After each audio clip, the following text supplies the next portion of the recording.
अंजना ओम कश्यप और राजीव सरदेसाई, दो ऐसे दिग्गज धुरंधर जो अपनी अपनी क्राफ्ट के माहिर खिलाड़ी और खिलाड़न हैं। अब जब ऐसे दो खिलाड़ी आमने सामने आते हैं तो नज़ारा कैसा होता है आपको पता है भाई साहब? नज़ारा होता है full of action, full of drama of course.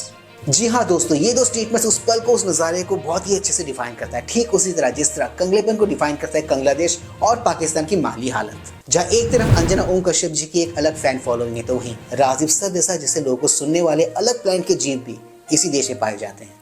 ये वही लोग हैं जिनके किशमिश जैसे दिमाग में राजीव सरदेसाई जैसे लोग गलतफहमी का बीज बोते चले आ रहे हैं, ये कह के कि हमारा भी दिन आएगा, हमारे भी दिन पलटेंगे, राहुल गांधी एक दिन पीएम जरूर बनेंगे।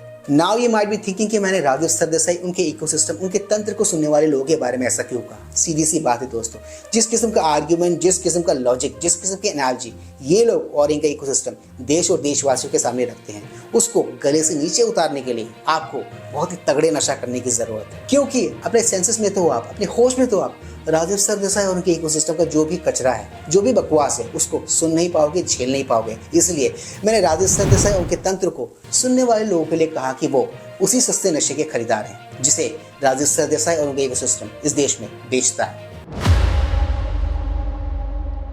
Please like, share, subscribe YouTube channel ताकि हम ऐसे कंटेंट्स बनाते रहें। और दोस्तों, let's go back to the topic then. Bihar विधानसभा इलेक्शन 2025 नवंबर में होने वाले हैं। इन दिनों न्यूज रूम्स में, डिबेट रूम्स में और सोशल मीडिया पे यही टॉपिक छाया हुआ है। असल में जो इन दिनों अवैध वोटर्स को वोटर लिस्ट से निकाला जा रहा है, उनको हकाला जा रहा है, ये है असल टॉपिक, जिसके इर्द गिर्द इन दिनों सारे के सारे डिबेट शोज, न्यूज रूम्स में, डिबेट्स में किए जा रहे हैं, कराए जा रहे हैं।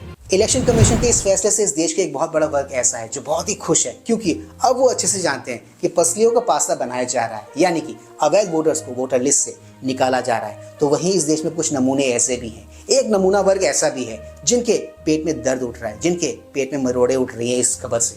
मेरा ऐसा मानना है, होने दो उनको पेट में दर्द, उठने दो उनकी मरोड़े, हो जाने दो उनको दस्त, और कब्ज की शिकायत उन्हें करने दो। क्योंकि जब जब ऐसे तत्व, इस किस्म के तत्व ऐसी शिकायतें करते हैं तो उसका एक ही मतलब है कि देश सही दिशा में जा रहा है, सरकार सही दिशा में कदम उठा रही है।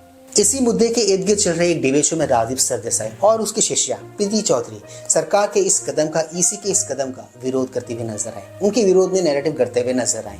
एंड ट्रस्ट मी दोस्तों, आई वाज एक्सपेक्टिंग दैट, क्योंकि जो लोग मानसिक कुपोषण के शिकार होते हैं उनसे किसी भी सेंसिबल बात की उम्मीद करना, किसी भी सेंसिबल आर्ग्यूमेंट या फिर डिबेट की उम्मीद करना बेईमानी है। उसी पैनल में बैठी हुई थी अंजना ओम कश्यप जी। उन्होंने राजीव सरदेसाई के एनालॉजी आर्ग्यूमेंट्स को सुना और उन्हें वहां से झाड़ना शुरू किया, और ऐसा झाड़ा कि बंदा डिबेट छोड़ के भाग गया। जी हाँ दोस्तों, आपने एकदम सही सुना, डिबेट छोड़ के भाग गया चमचा।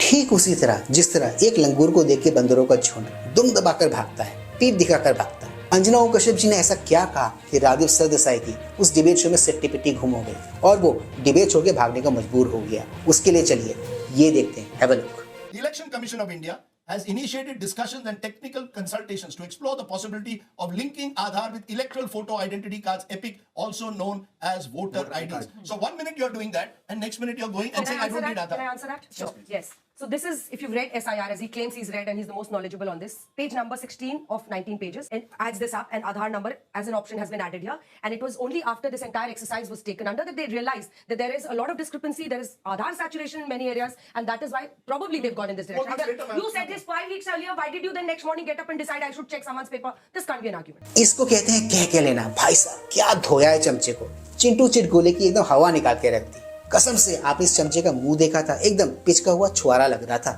देखो दोस्तों, हम जितना राजीव सरदेसाई और उसकी पत्रकारिता के स्टाइल को जानते हैं, उससे एक बात मैं दावे से कह सकता हूँ कि वो चिंतित इस बात से बिल्कुल भी नहीं थे कि बिहार की वोटर लिस्ट से वोटर्स का नाम काटा जा रहा है। वो चिंतित इस बात से थे कि सेम थिंग अब रिपीट होगी बंगाल में, क्योंकि बंगाल चुनाव भी तो आने वाले हैं ना। इसीलिए देखा नहीं आपने, दीवार में चिपकी हुई छिपकली की टूटी हुई पूंछ की तरह कैसे ये फड़फड़ाने लगा, बिलबिलाने लगा इस खबर से, इस बात से। और आपको तो पता ही है बंगाल में इन दिनों जिनकी सरकार है उनका घुसपैठिए को लेकर क्या स्टैंड है, क्या सोच है। राजीव सरदेसाई एक्चुअली इसी बात से चिंतित थे। एंड इंटरेस्टिंगली इनकी धर्मपत्नी जी इसी पार्टी की तरफ से राज्यसभा के सांसद भी हैं। तो आपने कनेक्शंस को जोड़ के देखा, आपको समझ में आया कि राजीव सरदेसाई क्यों बिलबिलाए हुए हैं इस खबर से। इनकी हालत को देखे, इनकी बिलबिलाहट को देखते हुए, इनकी घबराहट को देखते हुए मुझे उस आदमी की याद आ रही है जो आदमी जल्दबाजी में घर से निकल तो आया, आधे रास्ते पहुंचकर उसको याद आया अरे वो तो नलका खुला छोड़ आया है और नीचे बाल्टी लगाना भी वो भूल गया है। देखो दोस्तों, अवैध वोटर्स को लेके हमको एक बात क्लियर होनी चाहिए, और वो ये कि भारत कोई धर्मशाला नहीं है कि कोई भी कहीं से मुंह उठा के चला आएगा और हम उसे आने देंगे, हमारे भारत में आकर उन्हें वोट डालने देंगे। दोस्तों, आज के इस ब्लॉग में सिर्फ इतना ही। मैं मिलूंगा आप सबके साथ अपने अगले ब्लॉग में। And yes, do not forget to like share subscribe YouTube channel. इससे हमें शक्ति मिलती है, इससे हमें ताकत मिलती है और इससे हमें मोटिवेशन मिलती है। कीप स्माइलिंग दोस्तों।